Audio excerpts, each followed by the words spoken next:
Namaku Sari, aku dipaksa menikah dengan seseorang yang tak ku sayang.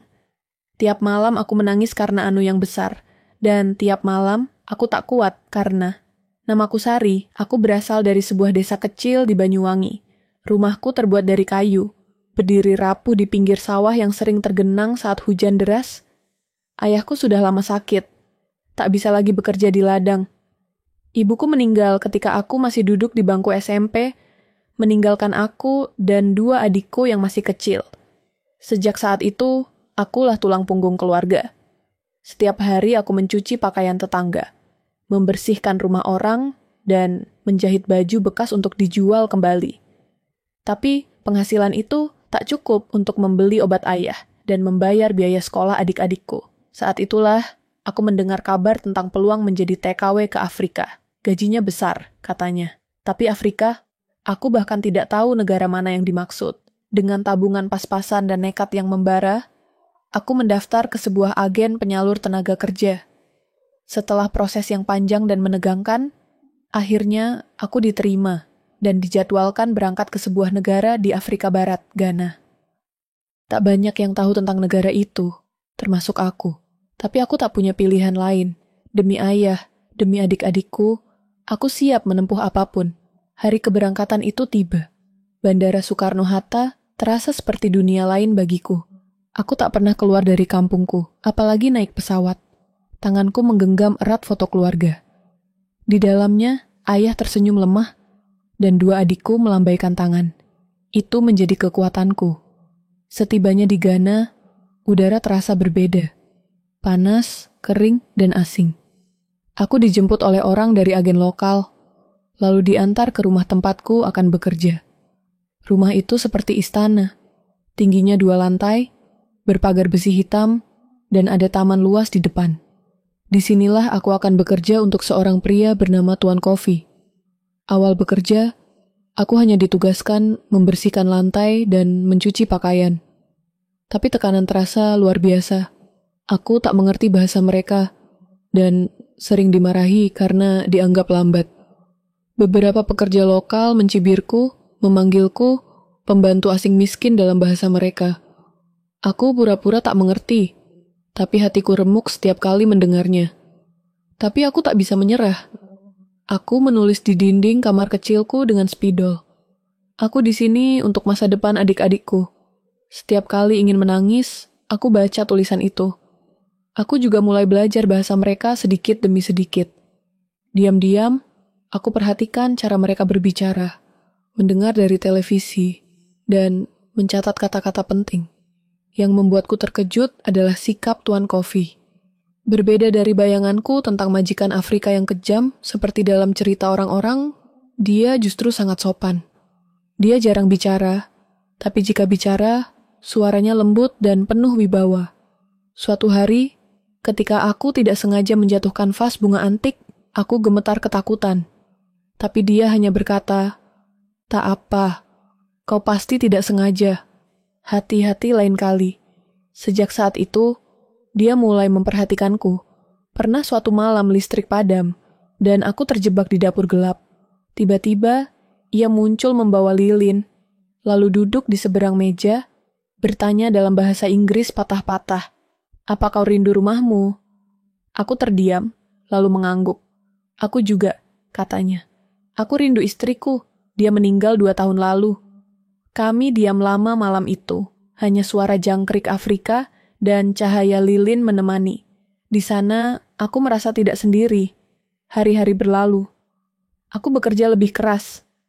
Pekerjaan makin berat, tapi aku mulai dipercaya mengurus ruang tamu, bahkan memasak.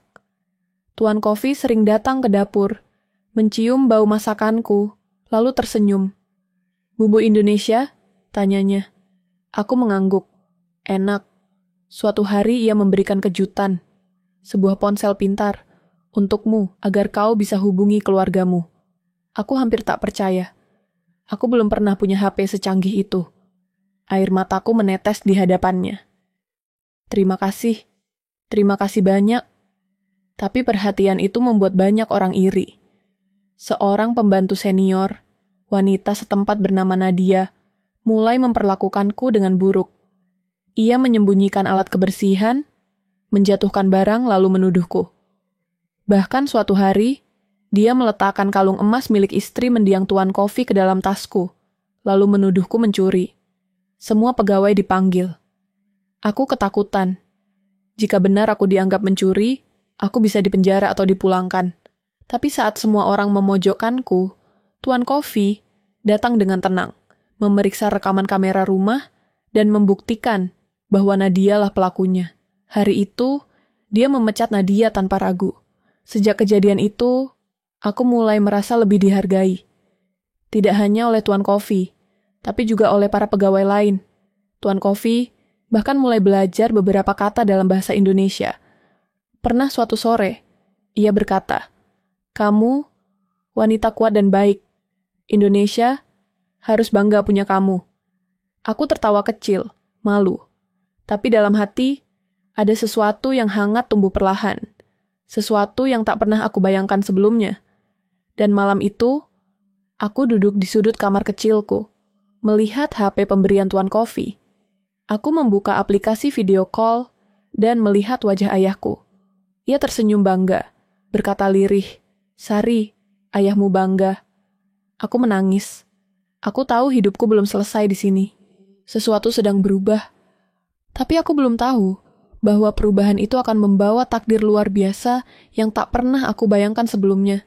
Hari-hariku di rumah besar itu semakin terasa berbeda. Setelah insiden tuduhan mencuri yang membuat Nadia dipecat, suasana menjadi lebih tenang. Pekerja lain mulai menghormatiku. Beberapa bahkan bertanya bagaimana cara membuat masakan Indonesia yang sering aku sajikan untuk Tuan Kofi, seperti ayam kecap, sayur lodeh, dan sambal terasi. Tuan Kofi sendiri makin sering muncul di dapur atau taman belakang. Tempatku biasa menyiram bunga. Kadang dia pura-pura mencari teh, padahal aku tahu dia hanya ingin berbicara denganku. Dia mulai memanggilku dengan nada yang lebih lembut. Tak lagi Sari, tapi Sariku. Mungkin karena logatnya, atau karena dia ingin terdengar lebih akrab. Sore hari menjadi waktu favorit kami. Duduk di bawah pohon mangga besar, dia memintaku menceritakan tentang kampung halamanku. Aku ceritakan tentang sawah yang menghijau setiap musim hujan, tentang suara gamelan di malam hari, dan tentang angin laut dari Selat Bali yang membuat tubuh menggigil saat subuh. Dia mendengarkan dengan mata berbinar, seolah-olah aku sedang membacakan dongeng. Suatu malam, aku bangun karena mimpi buruk. Aku teringat ayahku yang sakit. Hatiku gelisah dan tak bisa tidur. Aku duduk di dapur dengan air mata menetes perlahan.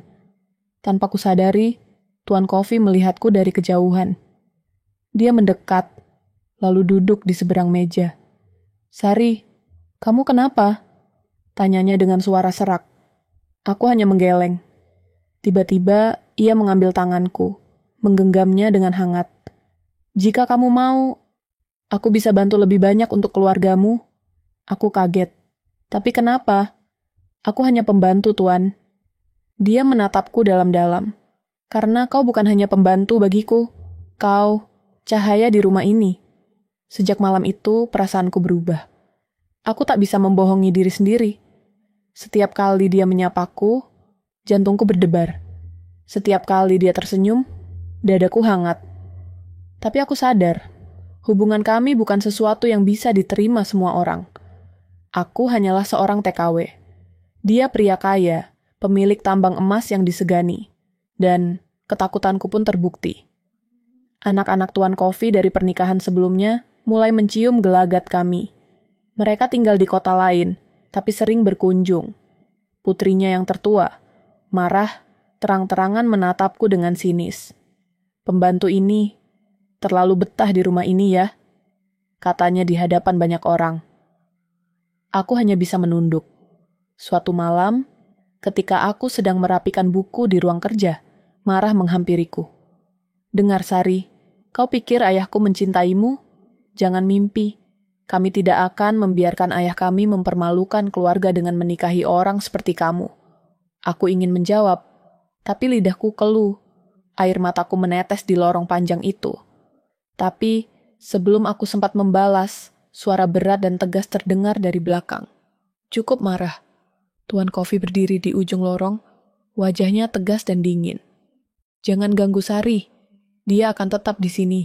Dan aku akan menikahinya. Ruangan itu membeku. Marah berteriak, "Apa? Ayah gila? Dia cuma pembantu." Tapi Tuan Coffee menatap putrinya dengan tajam. "Kau boleh pergi, tapi jangan pernah rendahkan wanita yang telah menyelamatkan hidupku." Marah pergi dengan marah. Hari itu, kabar tentang rencana pernikahan kami menyebar ke seluruh rumah. Beberapa tak percaya, beberapa mencibir. Tapi yang membuatku semakin tak percaya adalah ketika Tuan Coffee mengatakan, "Aku ingin membuat ini resmi. Aku ingin menikahimu di depan semua orang, dengan cara Indonesia dan Afrika bersatu." Aku hanya bisa menangis dan mengangguk. Beberapa minggu kemudian, persiapan pernikahan dimulai. Tapi ada kejutan yang belum aku ketahui.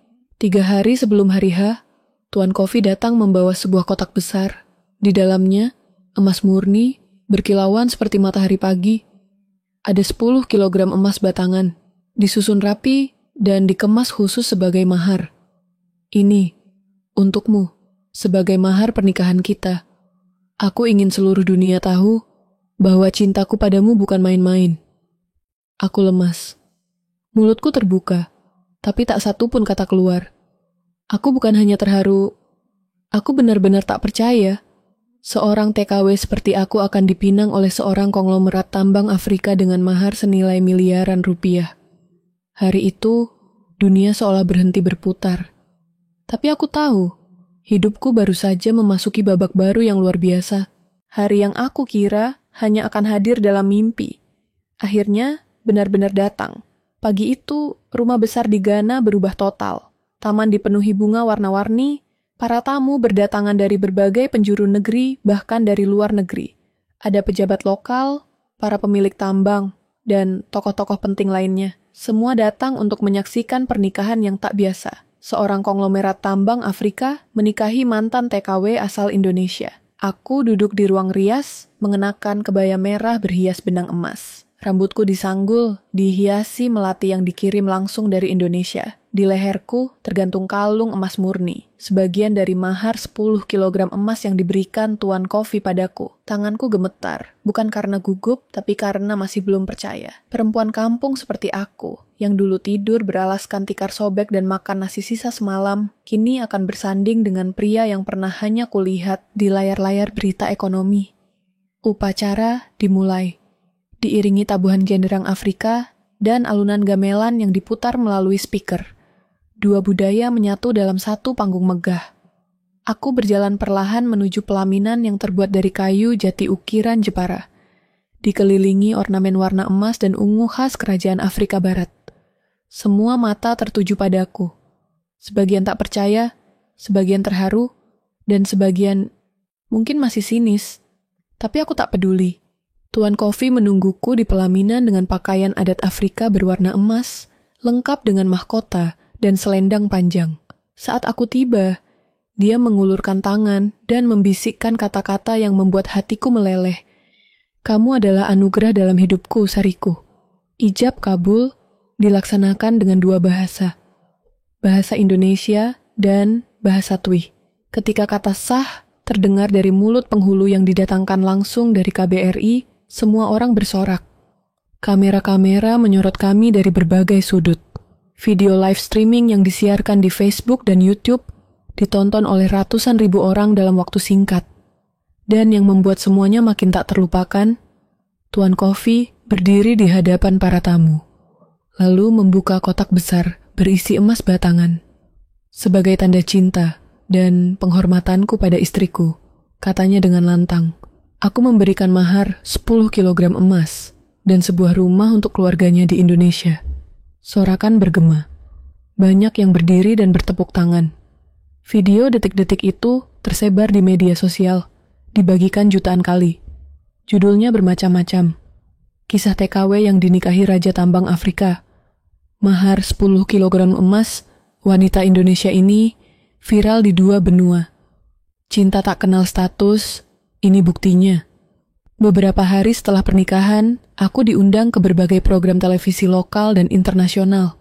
Wartawan berdatangan, bertanya bagaimana kisah ini bisa terjadi.